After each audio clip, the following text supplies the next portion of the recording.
Welcome to வீட்டு சொல்கிறோம். இன்னைக்கு நாங்கள் பொங்கலுக்கு வீட்டில் போட்ட கோலத்தை நாங்கள் இன்னைக்கு காட்ட போகிறோம். இதான் எங்களுடைய இன்னைக்கு கண்டன். வாங்க போய் பார்க்கலாம். இப்போ பின்னாடி கோலம் போட்டிருக்காங்க, முன்னாடி போட்டுருந்துருக்காங்க. சரி நான் பின்னாடி காட்டுறோம். வாங்க வாங்க வாங்க போகிறாங்க.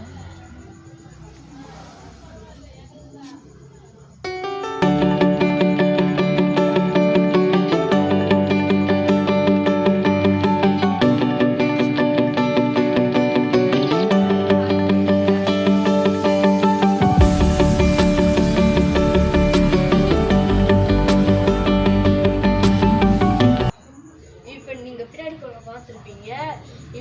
அந்த கோலம் நல்லா இருந்துச்சுன்னு சொல்லிட்டு கமெண்ட் பாக்ஸில் போட்டு பின்னாடி காட்டியிருக்கோம். இப்போ எங்கள் ஆயிரம் முன்னாடி போட்டு முடிச்சிருக்காங்க. வாங்க போய் பார்க்கலாம். இன்னும் எங்கள் ஆயா